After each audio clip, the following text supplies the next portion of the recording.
자, 올 한 해 전 교인이 아무 사고 없이 무난한 한 해를 보냈다는 것에 감사드리고, 개인적으로는 집사람이 지금 수술해서 잘 받고 있어 회복 단계에 있다 하는 게 개인적으로 감사하다고 생각합니다.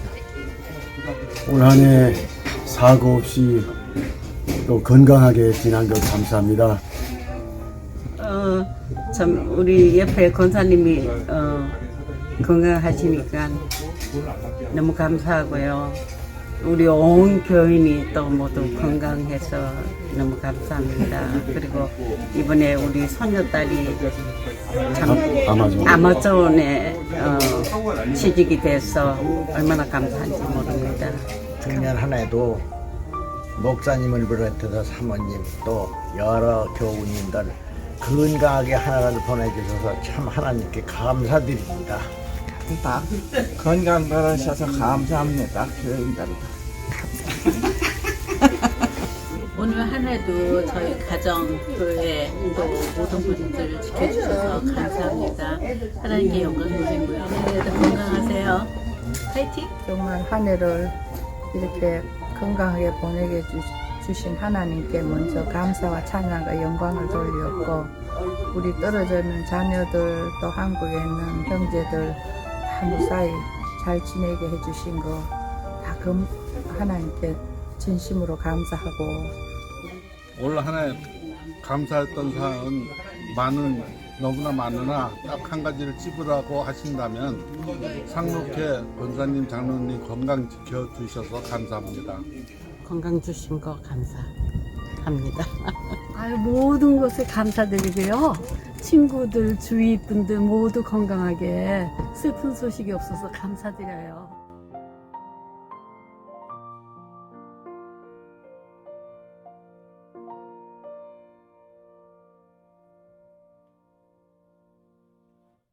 여호와의 속량함을 받은 자들이 돌아오되 노래하며 시온에 이르러 그들의 머리 위에 영영한 희락을 띠고 기쁨과 즐거움을 얻으리니 슬픔과 탄식이 사라지리로다. 아멘. 대강절의 이 세 번째 초는 지금까지와는 다른 이 분홍색 촛불입니다. 이 촛불은 기쁨의 촛불이라고 불리는데요. 그 이유는 예수 그리스도의 탄생이 우리에게 기쁨의 좋은 소식이 되기 때문입니다. 우리는 이 촛불을 밝히며 예수 그리스도께서 우리에게 오셔서 고통과 슬픔에 쌓인 우리 인류에게 큰 구원의 기쁨을 선포하고 있음을 이 시간 함께 기억하기 원합니다.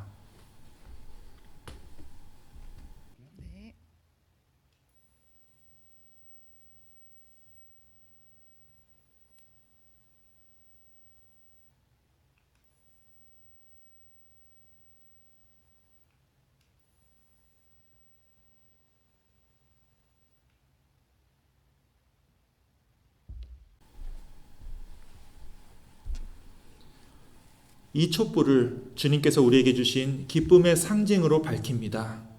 주님께서 우리에게 임하고 계시다는 그 귀한 약속을 통해 우리 모두 구원의 소망 가운데서 함께 기뻐하길 원합니다. 아멘. 오늘은 2021년 12월 12일이고요.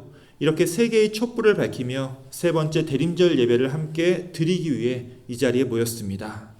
이 자리에 오신 모든 분들 진심으로 환영하고 또한 축복합니다. 제가 고양이를 키우는 사람으로서 이 벽난로가 있는 집에 대한 그런 로망이 있습니다. 그것은 추운 겨울에 이 벽난로에 불을 딱 피우면 고양이들이 이 벽난로 주변에 이쁘게 모여드는 그런 모습을 상상했기 때문이죠. 실제로 이제 고양이들은요, 추운 날 이 난로 주변에 이렇게 모여드는 습성이 있습니다. 어떤 사람이 이제 저랑 똑같은 이유로 이 벽난로가 있는 집에 입주를 했고 드디어 추운 겨울에 그 집의 벽난로에 불을 피웠습니다. 자, 그러자 진짜로 자기가 키우던 고양이가 이렇게 이 벽난로 가까이 다가와서 이 불을 구경하며 불을 쬐는 겁니다.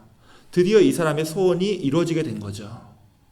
자, 그런데 문제가 생겼습니다. 어떤 문제냐면요. 이 사진을 보시면 고양이가 너무 가까이서 불을 쬐고 있죠. 너무 가까이 다가간 나머지 그만 수염이 다 타버린 겁니다. 고양이가 이 불이 너무 신기한 나머지 너무 가까이 다가갔던 거죠. 우리는 항상 무언가를 희망하고 막연하게 이렇게 되겠지 하고 기대하는데 실제로 그게 딱 떨어지지 않는 경우가 훨씬 더 많습니다. 우리가 아무리 정확하게 예상을 한다고 해도 이게 사람이 하는 일이다 보니까 늘 예상과는 다른 그런 결과가 나오는 일이 더 많다라는 거죠. 여러분들도 올 초에 올 한 해 동안 이제 이런저런 계획을 세우셨을 겁니다. 아마 올해 이렇게 12월 말까지 마스크를 쓰고 살진 않겠지라고 생각했겠지만 역시 불길한 예감은 빗나가는 법이 없습니다. 여전히 우리는 이렇게 마스크를 쓰고 또 불가피한 이유로 이렇게 흩어져서 온라인으로 예배를 드리고 있습니다. 그래도 단 한 가지 우리의 희망이 딱 맞아떨어진 것이 하나 있죠. 바로 우리가 이렇게 함께 모여서 예배를 드릴 수 있다는 사실입니다. 올해도 이 예배를 빼먹지 않고 매주 이렇게 온라인으로 예배를 드리고 있습니다. 특별히 이제 흩어져서 예배를 드릴 때보다 이제 작년엔 그렇게 했었는데 올해는 또 우리가 모여서 더 큰 은혜로 또 예배를 드릴 수 있는 기회까지 가졌습니다. 비록 우리 인간의 기대와는 늘 다른 결과로 힘들고 실망스러운 삶을 살 때도 있지만 우리에게 언제나 기쁨이 되시는 주님께서 늘 우리 곁에 계셔서 우리를 지켜주시기에 우리가 늘 희망을 가지며 살아갈 수 있는 거죠. 또한 특별히 오늘 이 예배가 여러분에게 또 다른 새로운 기쁨과 희망이 되기를 원합니다. 이 시간 예수님의 오심을 기다리며 기쁨과 즐거움으로 예배를 드릴 때 우리를 짓누르고 우리를 좌절케 하고 우리의 마음을 무겁게 만드는 우리 삶의 모든 염려와 근심들이 몽땅 다 해결되고 여러분들이 이 자리에서 드리는 모든 기도와 간구가 살아계신 우리 주님의 뜻 안에서 온전히 다 응답받을 수 있기를 주님의 이름으로 축원합니다. 아멘. 자, 이제 우리 함께 머리 숙여서 오늘 이 예배를 위해 기도하기 원합니다. 특별히 올 한 해 힘들고 고단한 일들로 우리가 고생하고 있는 여러분 각자의 심령 위에 오늘 예배를 통해서 주님께서 우리 마음에 기쁨과 희망을 주시기를 간구하며 우리 함께 기도로 이 예배를 시작하겠습니다. 주님께서 해주시니 감사합니다. 오늘 예배 주님께서 기뻐 받아주시고 오늘 예배를 통해서 하나님 앞에 정말 영광이 되고 우리 삶의 기쁨과 평화가 넘치는 그런 예배가 되게 하여 주시옵소서. 저희도 부족합니다. 부족한 것 주님의 사랑으로 채워주시고 예수 이 세상에서 우리를 위해 오셨다는 것을 저희가 기억하며 살아갈 수 있도록 함께 하여 주시옵소서. 감사드립니다.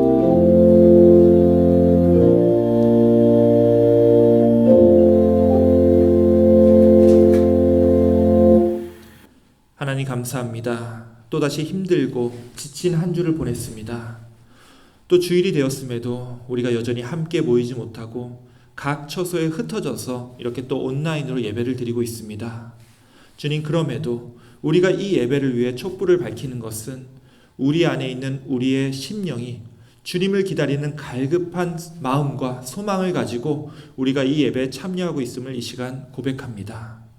이 시간 함께 예배드리는 모든 심령들 주님께서 직접 안수하여 주시사 그들의 삶을 위로하여 주옵시고 또 힘들고 어려운 시대에도 우리의 영육이 강건하여 온전히 주님의 자녀의 모습을 우리가 회복할 수 있는 그런 삶을 살아갈 수 있도록 주님께서 오늘 예배를 인도하여 주시옵소서. 우리 구주 예수 그리스도의 이름으로 기도하옵나이다. 아멘. 이제 함께 주님 오심을 기다리며 찬송가 120장 오 베들레헴 작은 꼴 함께 찬양하겠습니다.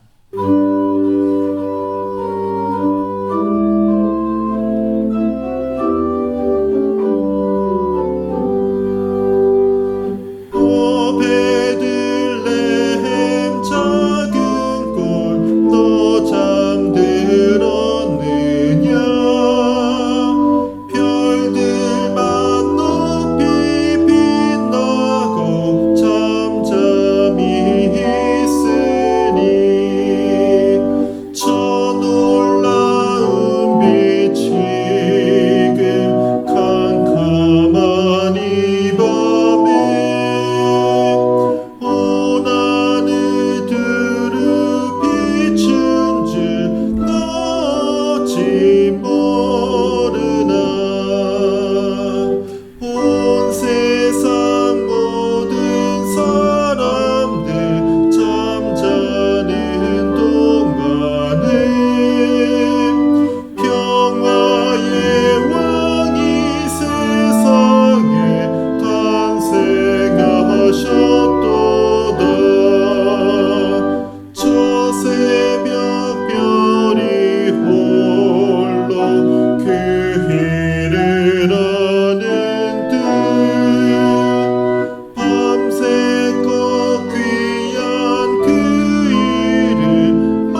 예, 우리 함께 교독문 117번 세 번째 구주강림 교독문을 함께 교독하시겠습니다. 광야와 메마른 땅이 기뻐하며 사막이 백합화 같이 피어 즐거워하며 무성하게 피어 기쁜 노래로 즐거워하며 레바논의 영광과 갈멜과 사론의 아름다움을 얻을 것이라. 그것들이 여호와의 영광 곧 우리 하나님의 아름다움을 보리로다. 너희는 약한 손을 강하게 하며 떨리는 무릎을 굳게 하며 겁내는 자들에게 이르기를 굳세어라. 두려워하지 말라. 보라, 너희 하나님이 오사 보복하시며 갚아주실 것이라. 하나님이 오사 너희를 구하시리라 하라. 그때 맹인의 눈이 밝을 것이며 못 듣는 사람의 귀가 열릴 것이며 그때 저는 자는 사슴같이 뛸 것이며 말 못하는 자의 혀는 노래하리니 이는 광야에서 물이 솟겠고 사막에서 시내가 흐를 것임이라. 뜨거운 사막이 변하여 못이 될 것이며 메마른 땅이 변하여 원천이 될 것이며 승냥이의 눕던 곳에 풀과 갈대와 부들이 날 것이며 거기에 대로가 있어 그 길을 거룩한 길이라 일컫는 바 되리니. 다 같이 읽겠습니다. 깨끗하지 못한 자는 지나가지 못하겠고 오직 구속함을 입은 자들을 위하여 있게 될 것이라. 아멘. 우리 함께 사도신경으로 신앙 고백 드리겠습니다. 전능하사 천지를 만드신 하나님 아버지를 내가 믿사오며 그 외아들 우리 주 예수 그리스도를 믿사오니 이는 성령으로 잉태하사 동정녀 마리아에게 나시고 본디오 빌라도에게 고난을 받으사 십자가에 못 박혀 죽으시고 장사한 지 사흘 만에 죽은 자 가운데서 다시 살아나시며 하늘에 오르사 전능하신 하나님 우편에 앉아 계시다가 저리로서 산 자와 죽은 자를 심판하러 오시리라. 성령을 믿사오며 거룩한 공예와 성도가 서로 교통하는 것과 죄를 사하여 주시는 것과 몸이 다시 사는 것과 영원히 사는 것을 믿사옵나이다. 아멘. 이 시간 우리 함께 기도하는 시간입니다. 오늘 기도는 우리 김요한 권사님께서 기도를 인도해 주시겠습니다. 우리 다 같이 머리 숙여서 기도하겠습니다. 아버지 배우러 나왔습니다. 어두워진 우리 영의 눈 밝히러 나왔습니다. 우리가 져야 할 몸서리치는 그 무서운 십자가 처형, 우리 대신 주님 당하셨습니다. 우리가 받아야 할 멸시천대 주님께서 받으셨습니다. 죄악에 묻혀 살고 있는 우리를 구하시려 인간의 몸을 입으시고 이 땅에 오신 주님을 대망하는 대림절로 지키며 주님께 경배드리러 나왔습니다. 죄로 가득한 우리 마음을 비우고 영원한 생명 되신 말씀으로 채우게 하옵소서. 하나님 숨결 되시는 생명의 말씀, 그 하나님 말씀으로 호흡하는 신앙생활을 하게 하옵시고 깊이 참회하는 마음가짐으로 주님 오심 기다리는 대림절로 준비하게 하옵소서.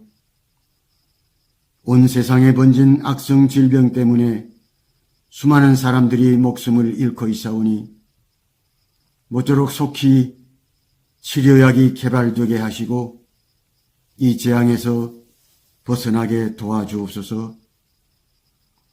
요즘 우리 교회에 빈자리가 너무 많아져서 예배 때마다 아버지께 송구스럽습니다.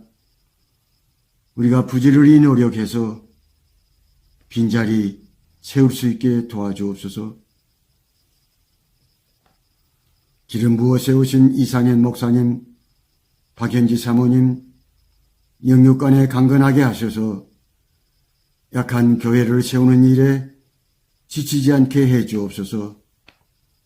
이 목사님 말씀 선포할 때 성령님께서 함께 하시고 힘주셔서 하나님 말씀 능력 있게 전하게 하시고 우리 모두 신령과 진정으로 정성껏 아버지 기뻐 받으시는 예배 드리게 하옵소서. 예수님 이름으로 기도드립니다. 아멘.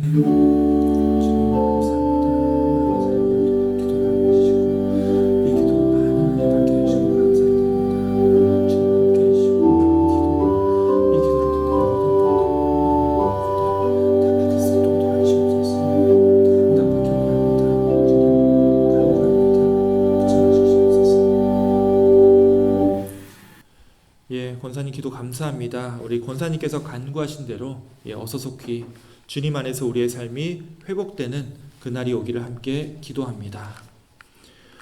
오늘 말씀을 봉독하도록 하겠습니다. 오늘 말씀은 누가복음 3장 7절부터 14절까지의 말씀입니다. 우리 화면을 통해 봉독하실 때 함께 묵상하시기 원합니다. 요한이 세례받으러 나아오는 무리에게 이르되 독사의 자식들아, 누가 너희에게 일러 장차 올 진노를 피하라 하더냐? 그러므로 회개에 합당한 열매를 맺고 속으로 아브라함이 우리 조상이라 말하지 말라. 내가 너희에게 이르노니 하나님이 능히 이 돌들로도 아브라함의 자손이 되게 하시리라. 이미 도끼가 나무 뿌리에 놓였으니 좋은 열매 맺지 아니하는 나무마다 찍혀 불에 던져지리라. 그러면 우리가 무엇을 하리이까? 옷 2벌 있는 자는 옷 없는 자에게 나눠줄 것이요 먹을 것이 있는 자도 그렇게 할 것이니라. 세리들도 세례를 받고자 하여 와서 이르되 선생이여, 우리는 무엇을 하리이까? 부과된 것 외에는 거두지 말라. 군인들도 물어 이르되 우리는 무엇을 하리이까? 사람에게서 강탈하지 말며 거짓으로 고발하지 말고 받는 급료를 족한 줄로 알라. 이것은 오늘 우리들에게 주시는 하나님의 말씀입니다. 아멘. 이 시간은 우리 성가대 찬양의 시간입니다. 오늘은 지난 수요일에 또 이제 예배와 임원 재직회의로 모이셔서 또 함께 이렇게 또 찬양을 불러주셨는데요. 우리 함께 듣고 또 많은 은혜 받으시기 원합니다.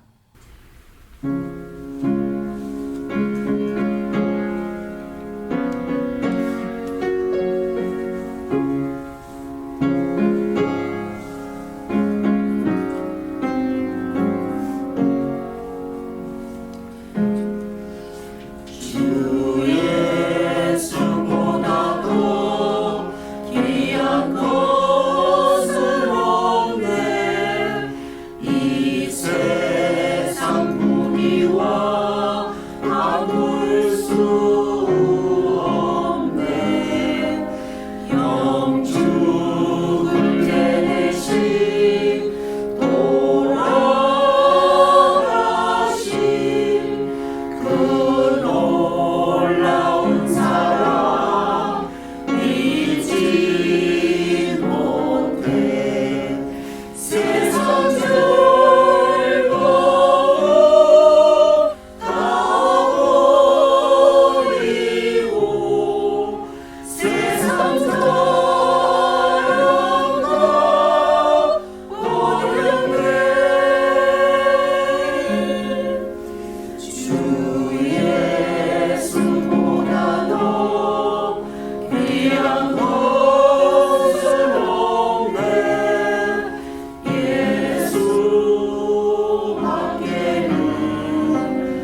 예, 찬양 감사합니다. 예, 우리의 찬양이 언제까지나 우리의 호흡이 끊어지는 그날까지도 끊어지지 않고 우리 하나님께 영광 돌리기 원합니다. 예, 우리 먼저 오늘 말씀 전에 함께 기도하겠습니다. 하나님 감사합니다. 오늘 말씀을 통하여 우리의 눈과 귀가 열리고 우리의 영혼이 깨어나며 우리의 삶이 변하는 역사가 일어나게 하여 주옵소서. 특별히 주님을 기다리는 이 대림절 기간에 우리가 주님 오심을 기다리며 어떻게 우리의 삶을 살아나갈지 배우고 또 깨닫기 원합니다. 우리에게 맡겨진 사명들을 잘 감당하며 주님께서 오셨을 때 잘했다 칭찬받는 주님의 아들, 딸들이 다 될 수 있도록 인도하여 주옵소서. 우리 구주 예수 그리스도의 이름으로 기도하옵나이다. 아멘.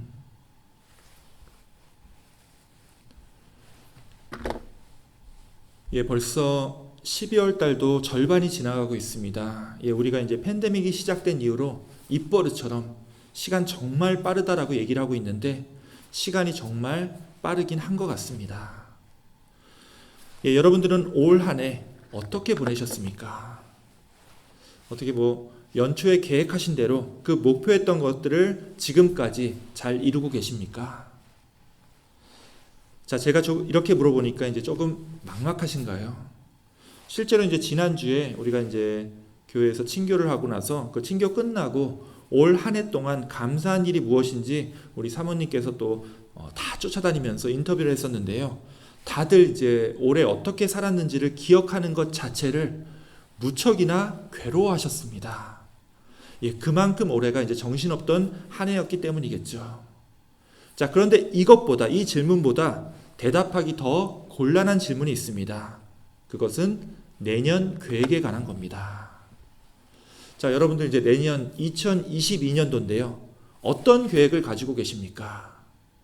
내년에는 어떤 목표와 어떤 소망을 가지고 한 해를 살아갈지 어떻게 생각해 보셨습니까? 예, 올해 내가 어떻게 살아왔나 생각하는 것도 참 답답하지만 내년엔 또 어떤 한 해를 보내야 되나 이 고민하는 것도 참 쉽지 않은 일입니다. 특히 지금처럼 내년이 어떻게 될지 불확실한 상황에서는 뭔가 계획을 세운다는 것이 무척이나 괴롭기 때문에 그렇죠. 자, 근데 그럼에도 우리가 이렇게 연말연시가 될 때마다 뭔가 계획을 세우며 살지 않으면 1년 내내 정말 되는 대로 허송세월을 보내기 때문에 항상 우리는 이맘때마다 잠깐 우리의 분주한 삶을 멈춰놓고 우리가 또다시 어떻게 살아가야 할지 고민하는 시간을 가져야 합니다. 예, 어떤 의미에서는요, 보통 때보다 우리의 삶이 지금처럼 불확실한 때일수록 우리가 이 삶의 목표와 방향, 그 근본적인 것을 잃어버리지 않도록 내 삶을 깊이 되돌아보는 시간이 더욱더 필요하다고 말할 수 있겠습니다. 자, 우리가 이제 어떻게 살아야 하느냐라는 이런 질문을 볼 때마다 저는 오늘 우리가 함께 읽었던 누가복음 3장의 본문이 떠오릅니다. 예수님께서 활동하셨던 시대는요, 이 유대인들 입장에서는 무척이나 어두운 시대였습니다. 그냥 어둡다고 표현하기가 참 모자랄 정도로 정말로 어둡고 막막한 시대였습니다. 우리가 몇 주 동안 이야기를 나눴지만 이 예레미야가 활동하던 시절에 유다 왕국이 멸망했고 예루살렘 성전이 무너졌습니다. 자, 이때 이제 400년 넘게 이어져 오던 다윗 왕조도 완전히 끊어졌습니다. 자, 그 이후로 누가 왕이 됐죠? 예, 왕이 없었습니다. 자, 바빌론 다음에는 이제 페르시아, 그 다음에 이제 알렉산더 대왕이 이끄는 마케도냐와 이제 그리스 왕조가 유대 땅을 다스렸고요. 예수님이 태어나셨을 때는 이미 로마 제국이 이 유대 땅을 완전히 점령한 상태였습니다. 예, 한마디로 유대 민족은 그날 이 바빌론에 의해서 예루살렘이 무너진 이후로 수백 년이 지나면서 제국의 식민지로만 살아왔지 제대로 된 왕국을 회복하지 못했다라는 겁니다. 예, 우리 민족도 이제 불과 얼마 전까지만 해도 일본의 식민지 생활을 경험했습니다. 예, 우리가 몇 년 동안 이 식민지 생활을 했죠? 1910년도부터 45년도까지니까 실제로 35년을 했습니다. 우리가 지금 해방된 지 이제 그 2배가 넘은 76년, 그리고 이제 다음 내년이 되면 이제 77년째가 되는데요. 이 일제시대 때 살았던 분들은 이때 얼마나 우리가 절망적이고 어두운 시간을 보냈었는지를 똑똑히 기억하고 계십니다. 심지어 오늘날까지도 일본이 참 무서운 나라라고 그렇게 어떤 두려움과 상처를 여전히 간직하고 있는 분들도 계신데요. 고작 35년밖에 안 되는 그 식민지 생활도 그렇게 암울하고 우리에게 절망을 안겨줬었는데 수백 년 동안 스스로의 나라를 제대로 갖지 못했던 이 유대 백성들이 얼마나 절망적이고 불안한 시간들을 보냈겠습니까? 우리가 지금 2년째 이 팬데믹을 맞으면서 이제는 또 내년에 또 어떻게 되나 하는 그런 불안함조차도 이기지 못하고 지금 내년 계획도 제대로 못 세우고 있는데 이 2000년 전에 수백 년 동안 나라를 잃고 식민지 생활을 해왔던 그 유대 백성들 입장에서는 얼마나 그 삶이 막막했겠습니까? 그러기 때문에 이들에게는 이러한 질문, 이제 내가 앞으로 어떻게 살아야 하는가 라고 하는 이 질문에 답하는 것이 너무나 괴로운 일이었습니다. 그래서 복음서를 보면요, 이 유대 백성들은 스스로 이 질문에 대한 답을 찾을 수가 없었기 때문에 선지자를 찾아갔습니다. 자, 이 당시엔 누가 선지자로 있었죠? 바로 세례 요한이 있었습니다. 그래서 우리가 복음서를 보면요, 예수님의 이야기는 항상 이 세례 요한의 선포에서 시작을 합니다. 자, 그럼 세례 요한이 어떤 선포를 했죠? 너희는 주의 길을 예비하라, 준비하라. 자, 수백 년 동안 고통받고 절망에 빠져 있는 이 유대 백성들에게 주님, 즉 메시아가 오신다는 겁니다. 그러니 이 메시아가 오심을 기다리며 준비하라는 거죠. 이것이 바로 수백 년 동안 나라를 잃고 절망과 좌절에 빠져 있었던 이 유대 백성들에 대한 세례 요한의 대답이었습니다. 앞으로 어떻게 살아야 하느냐? 바로 주님의 길을 예비하면서 살으라는 주님의 명령인 거죠. 자, 물론 이 말을 듣고도 사이다처럼 개운하게 들리진 않으실 겁니다. 주님의 길을 예비하라고 했는데 이게 구체적으로 내 삶 속에서 도대체 이게 어떤 의미인지 불분명하기 때문에 그렇죠. 차라리 모세 율법처럼 아침에 일어나면 뭘 하고 저녁에는 또 뭘 해야 되고 죄를 지으면 어떻게 회개를 하고 이방인들하고 거래를 할 때는 또 어떤 규례를 지켜야 하느냐, 이렇게 좀 구체적으로 방법을 알려주면 참 좋겠는데 그냥 주님의 길을 예비하라고 하니 내가 앞으로 어떻게 살아야 할지 도저히 감이 잡히지가 않습니다. 자, 이 말씀에 대해서 이제 구체적으로 세례 요한이 이제 추가해 준 말들이 있는데요. 그게 바로 오늘 함께 읽었던 3장 7절부터의 말씀입니다. 요한이 세례 받으러 나오는 무리에게 이르러 독사의 자식들아, 누가 너희에게 일러 장차 올 진노를 피하라 하더냐.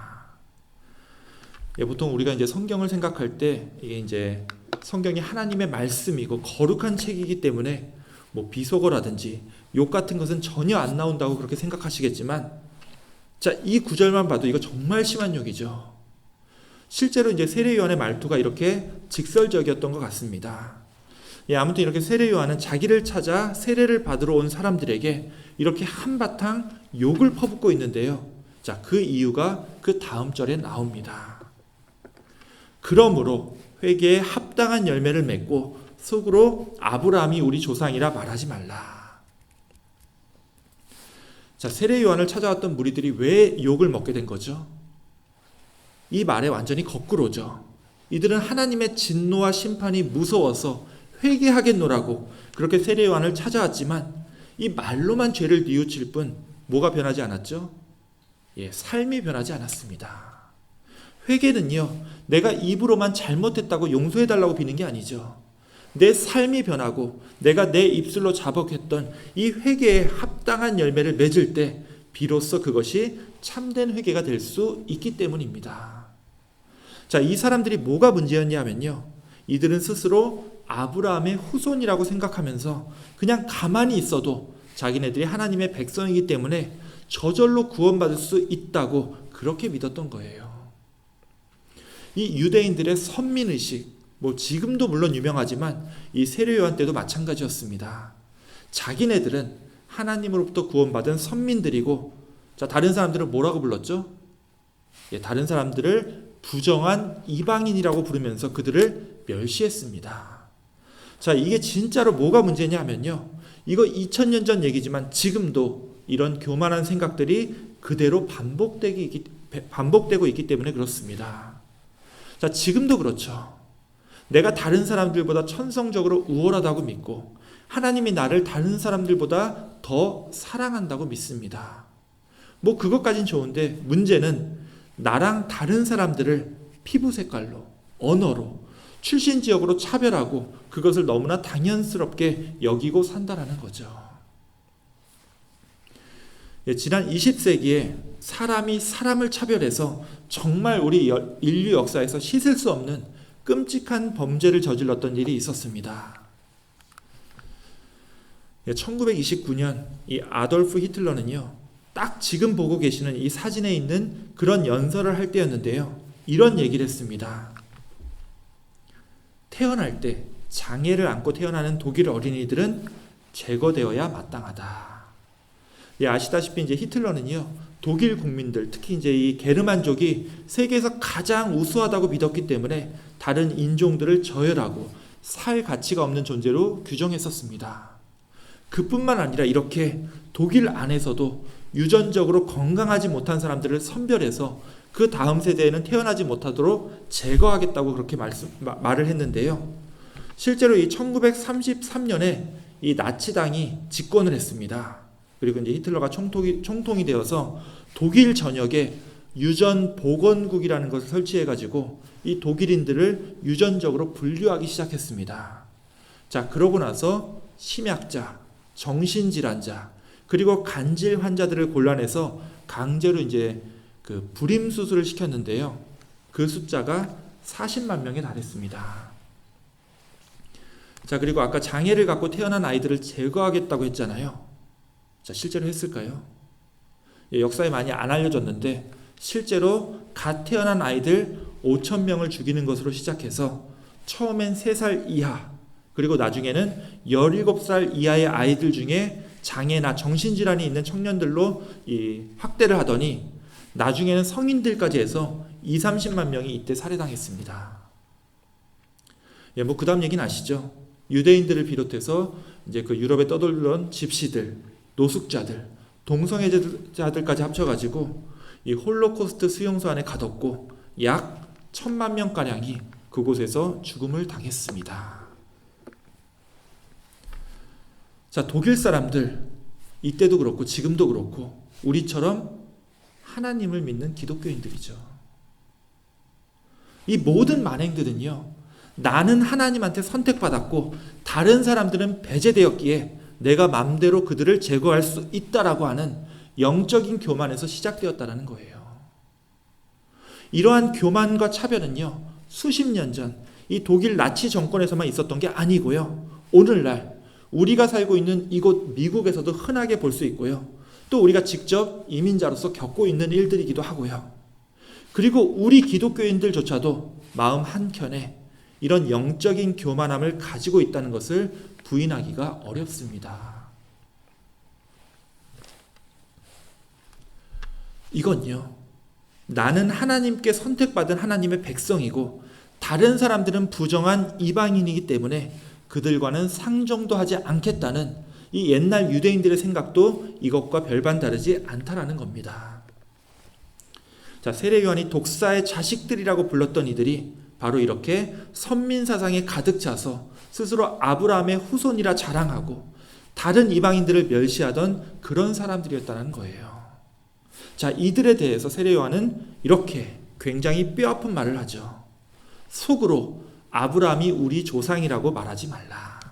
왜냐하면 하나님은 이 길거리에 있는 돌들로도 얼마든지 하나님의 자손을 만들 수 있기 때문이다. 사실 생각해보면요, 태어날 때부터 자기가 남자로 태어날지 여자로 태어날지 백인으로 태어날지 에이시안으로 태어날지 스스로 정하고 태어난 사람은 아무도 없습니다. 그냥 태어나고 나서 보니까 우리가 한국 사람이었다는 거죠. 이 유대인들도 마찬가지죠. 자기네들이 유대인으로 태어난 거에 대해서 어떠한 선택이나 노력도 안 했던 사람들이 갑자기 자기네들이 아브라함 자손이고 하나님의 백성이라고 주장하는 건 뭐 이런 주장까지는 할 수 있다 치더라도 그렇지 않은 사람들을 이방인이라고 부정하다고 멸시하고 배척하는 것은 참 어리석은 행동이라고 이렇게 말할 수 있겠습니다. 또 잘 생각해 보면요, 이들의 영적인 교만함이 어디서 나왔겠습니까? 아까 유대인들이 이제 수백 년 동안 나라 잃은 식민지 사람들로 살아왔다고 했잖아요. 이들의 선민 사상은요, 아이러니하게 자기들 나라를 제대로 갖지 못한 스스로의 컴플렉스 때문이었다는 거죠. 자, 우리도 그렇죠. 내 자신이 온전히 여유 있을 때는요, 굳이 남들한테 내 자랑을 할 필요가 없습니다. 오히려 내가 부족하고 못나 보일 땐 나의 이 컴플렉스를 감추려고 어떻게든 사실은 내가 대단한 사람이다. 너가 날 함부로 하지 말고 나를 좀 알아봐 달라. 이렇게 옹졸한 교만함이 스멀스멀 내 입을 통해서 나온다는 겁니다. 자, 이때가 중요합니다. 내가 부족하고 내가 못나 보일 때 이걸 애써 감추려고 나와 다른 사람들을 짓밟고 나를 높이려고 하면요, 방금 말씀드렸던 이 영적인 교만함으로 인해서 내 겉모습이 당장은 덮여질 수 있겠지만 그와 정반대로 사실은 아주 기가 막힌 근본적인 방법이 하나 있습니다. 그게 뭐냐 하면요, 이 다음 절에서 세례 요한이 가르쳐주는 방법입니다. 이 독사의 자식이라는 이 세례 요한의 꾸짖음에 놀란 사람들은요, 세례 요한에게 이렇게 묻습니다. 그러면 우리가 무엇을 하리이까? 오늘 말씀의 제목이죠. 그러면 우리가 무엇을 하리이까? 우리가 선택받은 사람들이니 계속 남을 낮추고 이방인들을 멸시해서 내 가치를 올리는 것이 하나님의 뜻에 어긋난다고 한다면, 그러면 우리가 하나님의 백성으로서 어떻게 살아야 합니까? 라는 질문이죠. 자, 이 질문에 대해서 세례 요한의 대답은요, 놀라울 정도로 단순합니다.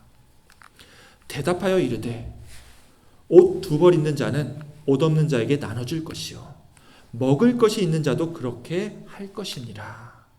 자, 이게 무슨 말이죠? 자, 아까 그 영적인 교만함이 어디에서 나왔다라고 했죠? 내가 풍족하고 여유 있을 때가 아니라, 우리가 이제 옛말에 이 곡간에서 인심난다고 하죠. 내가 부족하고 궁핍해질 때 오히려 내 자신을 일부러 부풀린다라고 했습니다. 자, 그런데 이때요, 내 자신을 애써 부풀리지 말고 오히려 어떻게 하라고요? 내가 없는 상황이 됐지만 더 이웃에게 내 것을, 내가 사용하지 않는 것을 나눠주고 베풀라는 겁니다. 자, 이거 정말 기가 막힌 방법입니다. 내가 물질적으로 또 영적으로 쪼들렸을 때 그걸 감추려고 애써 내 자신을 포장하려고 하지 말고, 그래도 나에게 남아있는 것들을 누군가에게 나눠줌으로써 영적인 교만함에 빠지지 말고 내 영적인 여유를 늘 간직하며 살라는 말씀이죠. 자, 이거 실제로 우리가 겪고 있는 삶이죠. 남에게 잘 베푸고 나눠주는 사람을 보면요, 실제로 이 물질이 넉넉해서가 아니죠. 마음이 넉넉하기 때문에 나누고 베풀 수 있는 겁니다. 자, 그런데 좀 다르게 생각을 해보면요, 마음이 넉넉해서 나누고 베푸는 게 아니라 거꾸로 나누고 베풀 줄 알기 때문에 마음도 넉넉해질 수가 있다라는 거죠. 아마 온 세상 사람들이 부족함이나 빈곤함을 느낄 때마다 이렇게 더 나누고 베푸는 걸 실천한다면 아마 이 세상에서 다툼이나 전쟁은 사라질지도 모르겠습니다. 하지만 우리는 왜 이렇게 나눌 생각을 하지 못하는 거죠? 실제로 왜 그렇게 많은 사람들이 그 쓰지도 않는 재산들을 손으로 움켜쥔 채로 허망하게 세상을 떠나고 있는 거죠? 아마도 불안함과 두려움 때문일 겁니다. 스스로 하나님의 백성이라고 입으론 고백하면서도 하나님을 제대로 믿지 않으니 늘 불안하고 두려울 수밖에 없는 거죠. 불안하고 두려우니 당장 눈앞에 보이는 돈이라도 꼭 움켜쥐고 놓지 못하고 있는 겁니다. 사랑하는 우리 교우 여러분, 벌써 2021년이 이제 정말 얼마 안 남았습니다. 다음 주에 우리가 이제 크리스마스 예배를 하고요. 그 다음 주에 올해 마지막 주일 예배를 하고 나면요, 이제 정말로 2022년 새해가 찾아옵니다. 자, 여러분들께 다시 이 질문을 드리겠습니다. 내년 2022년에는 여러분들 어떤 계획을 가지고 계십니까? 자, 그 계획 안에 하나님께서 여러분에게 명령하신 믿음과 신앙의 삶이 포함되어 있습니까? 단지 여러분의 영적인 만족함을 위한 삶이 아니라 여러분의 신앙에 합당한 열매라고 할 수 있는 나눔과 베품, 그리고 섬김의 삶이 이 안에, 여러분의 계획 안에 들어 있습니까?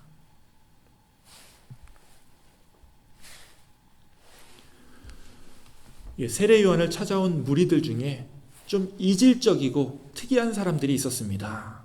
이들은 유대인이었지만 다른 유대인들에게 욕을 먹고 사는 누구였죠? 세리들이었습니다.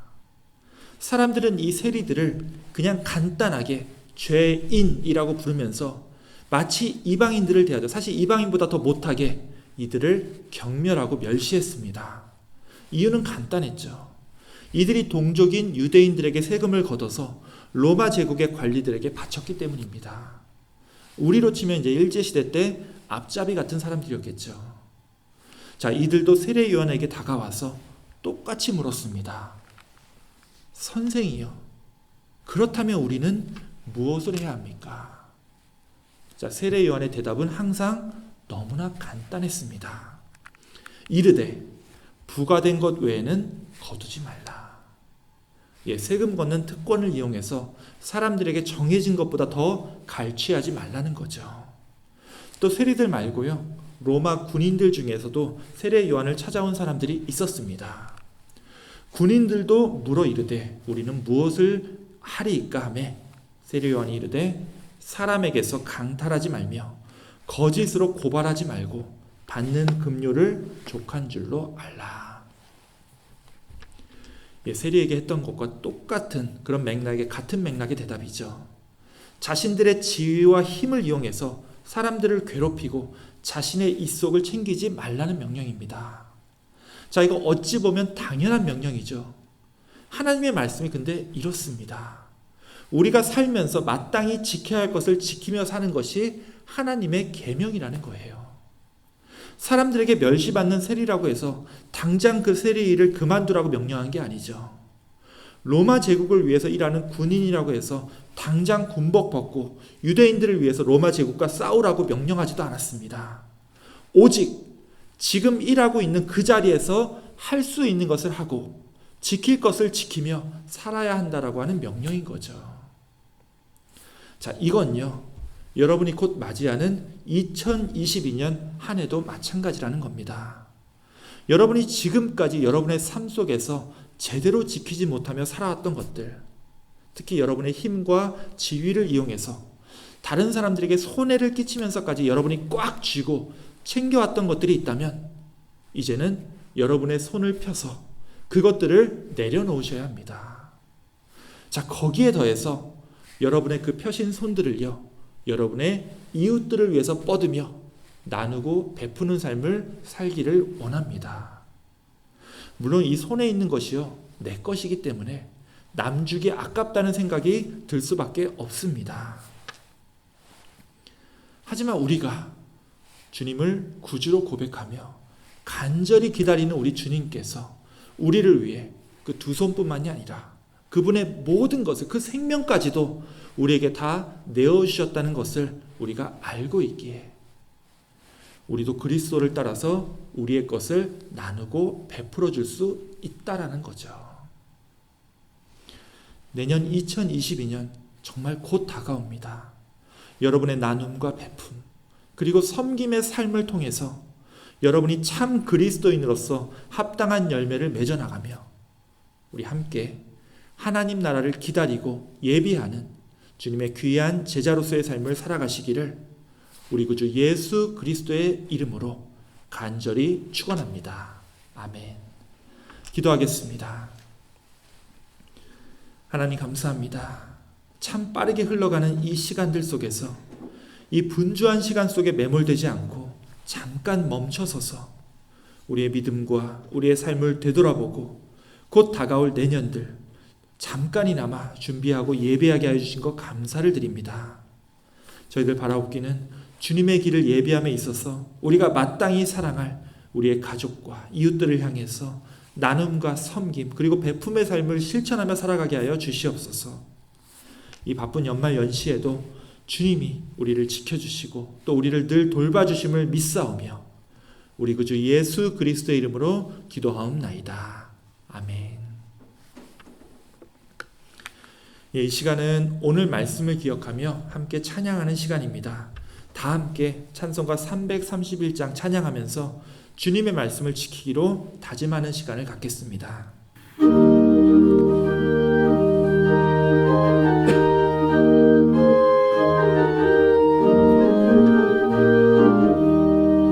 영광을 받으신 만유의 주여 우리가 명령을 따르리다. 베푸신 은혜를 감사히 알고 진실한 마음으로 섬기겠네. 그 주의 은혜 주시는 대로 영원히 받들어 섬기겠네.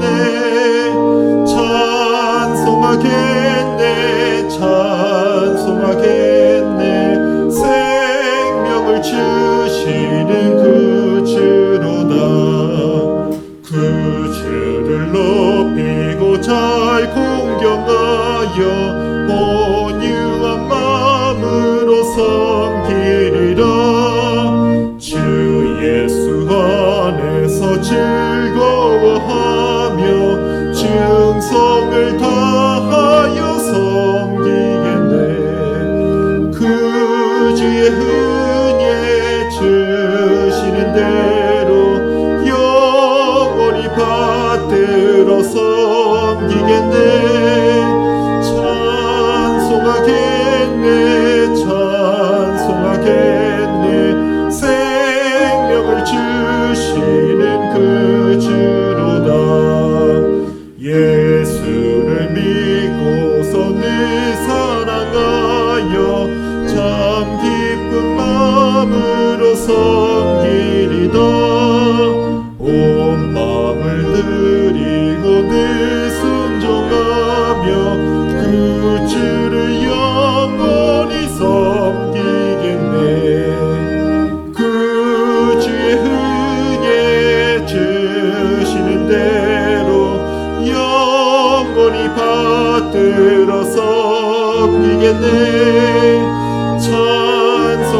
찬송하겠네 찬송하겠네. 생명을 주시는 그 주로다. 아멘. 이 시간 다 같이 찬송가 1장 부르시면서 봉헌하시겠습니다. 만복의 근원 하나님 온 백성 찬송 드리고 저천사여 찬송하세. 찬송 성부 성자 성령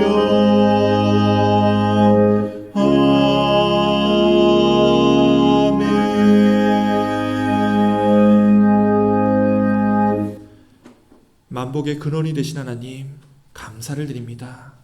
주님께서 우리를 너무나도 사랑해 주셨기에 주님의 그 놀라운 사랑에 감사하며 이 시간 주님 앞에 우리의 사랑과 정성을 담아 이 예물을 드립니다. 우리의 믿음을 씨앗으로 주저헌금과 또 11조 감사헌금과 또 여러 가지 목적헌금 등 각자의 형편과 처지에 따라서 또 바라는 소망에 따라서 저희들 자복하며 주님께 나아가는 마음으로 드리는 예물이오니 기뻐 받아주옵시고 특별히 우리가 사는 동안 이 물질의 많고 적음과 그 이해 관계로 인해서 시험받지 않도록 하여 주옵시고 우리가 빛과 소금처럼 내 자신을 녹이고 내 자신을 태워서 다른 사람을 넉넉히 사랑할 수 있도록 주님께서 우리의 삶을 주관하여 주시옵소서. 또 오늘 드려지는 이 예물을 통해 우리 교회가 주님께서 주신 비전을 나누고 우리의 마음과 정성과 뜻을 100% 모두어서 주님의 귀한 사역을 펼쳐나갈 수 있도록 주님께서 강권하여 주시옵소서.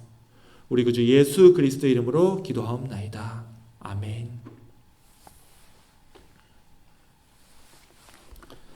이 시간은 교회 소식 시간입니다. 먼저 이렇게 또 오늘도 이 예배에 참여하신 모든 분들, 또 이렇게 화면으로 오신 분들 진심으로 환영하고 또한 축복을 드립니다.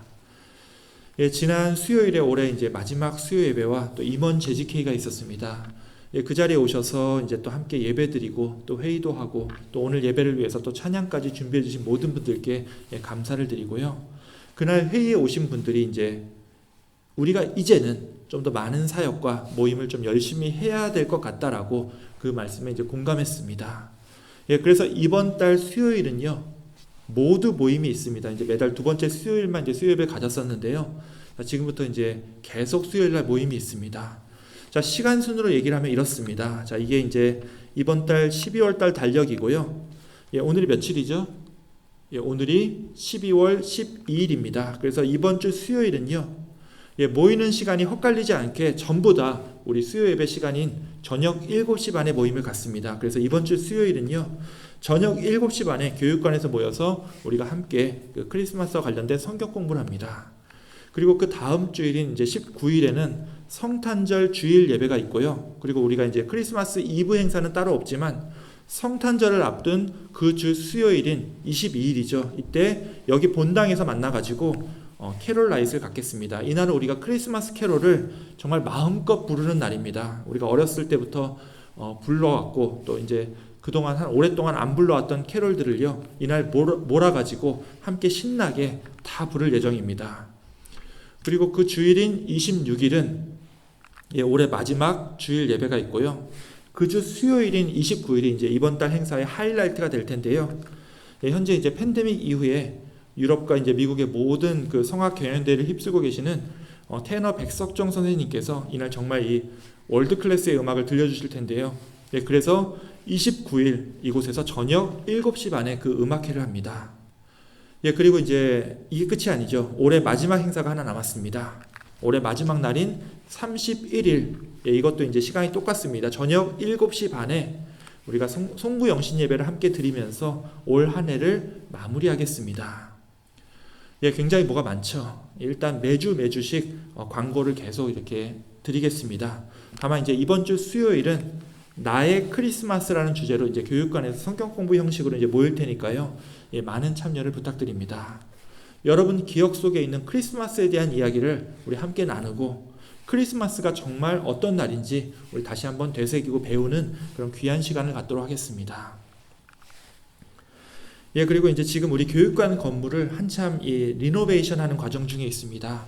지금 이제 교육관의 지붕과 바닥, 그리고 이제 문짝까지 다 바꾸려고 하는데요. 일단 우리 한일 집사님과 또 이제 발런티어를 이제 레이브 피 없이 도와주시는 김영철 선생님을 통해서 지난 목요일부터 이제 문짝부터 시작해서 바닥과 지붕을 이제 다 바꾸려고 하는데요. 생각보다 돈이 많이 들어갈 것 같습니다. 그래서 우리가 이 교육관 수리를 위해서 조만간 이 건축 헌금을 좀 거두려고 합니다. 여러분들 좀 함께 기도해 주시고요. 또 우리의 이 신앙의 보금자리가 계속 잘 운영될 수 있도록 또 관심 가져주시고 또 함께 여러분 스스로 내가 도울 일이 무엇인지 또 함께 참여해 주시길 원합니다. 이거는 계속 광고를 드리겠습니다. 그리고 이제 우리 지역 코로나 바이러스는 이제 지난주에 총 확진자 숫자가 이제 누적입니다. 5만 명을 넘어섰고요. 여기 추세를 보시면 아시겠지만 작년 이맘때 정말 심했었고, 그리고 지난 여름에 또다시 이제 살짝 올라간 이후로 지금까지 이제 약 보합세를 유지하고 있습니다. 이번 겨울에 또 얼마나 심하게 유행할지 아직은 좀 불분명한 상황인데요. 현재 우리 몬트레이에는 아직 이 오미크론 변이로 감염된 사람은 나타나지 않은 상황이라서 이 오미크론 변이가 한번 시작하면 또다시 이제 또 퍼질 가능성이 굉장히 높습니다. 그래도 혹시라도 상황이 급박하게 변하면 제가 카톡으로라도 최대한 빨리 여러분들께 알려드리도록 하겠습니다. 다만 이제 우리한테는 늘 둘 중에 하나죠. 내가 걸리든지 안 걸리든지입니다. 계속 마스크 잘 끼시고요. 건강에 늘 조심하시기만 하면 우리 이 지역에서는 또 걱정할 일은 없으리라 믿습니다. 오늘 광고는 여기까지입니다. 이제 또 한 주 한 주가 굉장히 빠르게 지나가는 시즌입니다. 하지만 이제 올해를 그냥 보내지 마시고요. 여러분들 이제 분주한 가운데서도 잠깐 멈춰서서 주님께서 여러분들에게 어떤 말씀을 하시는지 꼭 귀 기울여 보시고 정말 후회 없는 2021년 이 마지막 시간을 주님의 충만한 은혜 안에서 보내시기를 주님의 이름으로 축원드립니다. 아멘. 예, 그럼 마지막으로 우리 함께 찬송가 436장 함께 찬양하시고 기도로 모든 예배 순서를 마치겠습니다.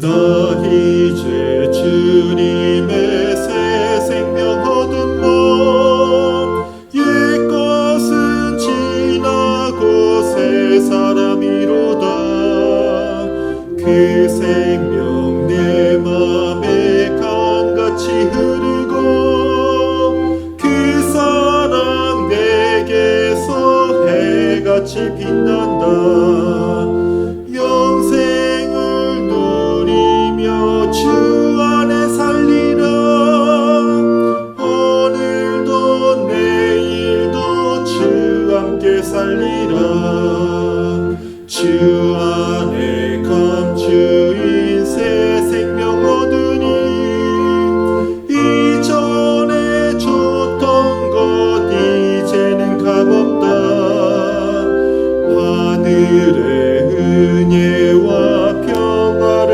맛보니 찬송과 기도로 주 함께 살리라 영생을 누리며 주 안에 살리라 오늘도 내일도 주 함께 살리라 산천도 조목도 새 것이 되었고 죄인도 원수도 친구로 변한다 새 생명 얻은 자 영생을 누리니 주님을 모신 밤 새 하늘이로다 영생을 누리며 주 안에 살리라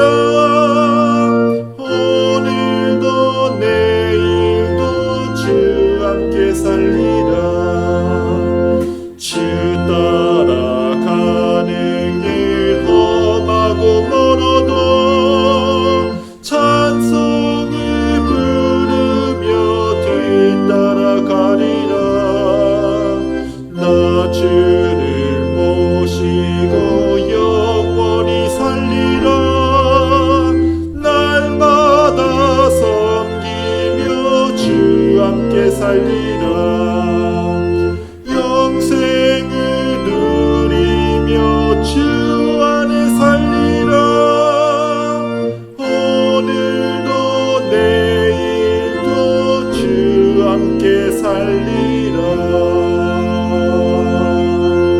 아멘.